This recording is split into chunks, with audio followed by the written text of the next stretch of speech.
Hello, Michael Swain here after Kansas basketball's 76-68 loss to BYU here inside of Allen Fieldhouse. And after over a year, KU's home winning streak has been snapped. And I think probably more importantly, Kansas' streak of 71 games where the Jayhawks have gone into halftime with a lead and won the game has been snapped.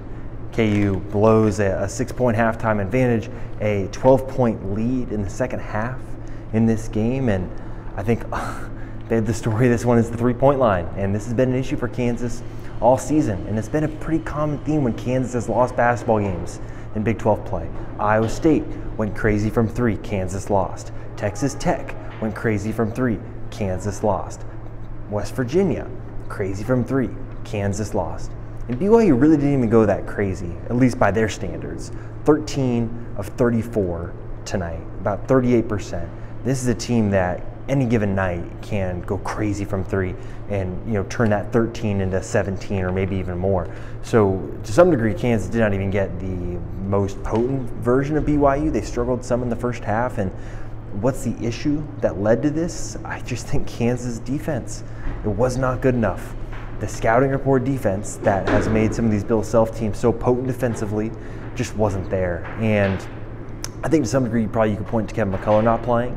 And you saw against Oklahoma how important having Kevin McCullough on the floor was, because Oklahoma was going, like some of the other teams have, crazy from three in the first half.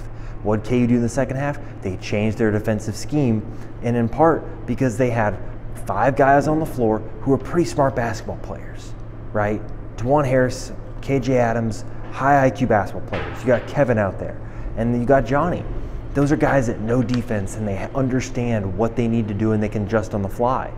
And I think for me at least, you look at the final offensive possession for BYU at the end of the first half, and this is a play Bill Self brought up post-game as being one that really frustrated him.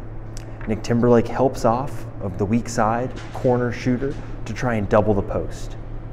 What happens? Skip pass, boom, corner three, open, made.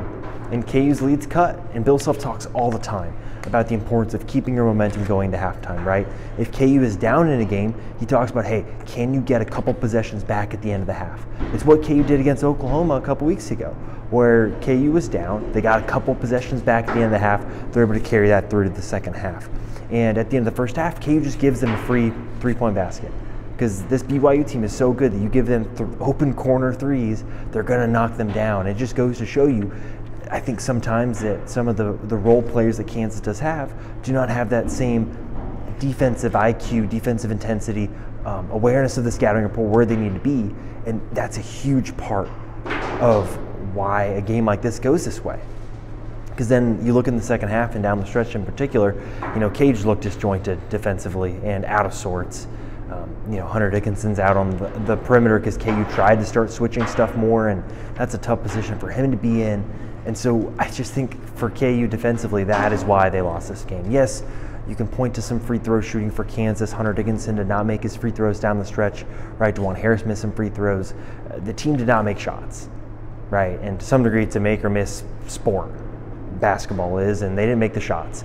But what you can control is defense. And for the first half, basically, KU did a pretty good job. I can look at the first half field goal percentage here. BYU, 6 of 19 in the first half, 31%. You live with that for the second half too. And I think KU defensively just wasn't there. So what does this mean? It's another loss. KU is out of the Big 12 title race, so this does not necessarily impact that. I just think it continues to point to the importance of having Kevin McCullough around. This is a game that I think shows the importance of him and what his defensive presence can bring to this team. And they need to get him back.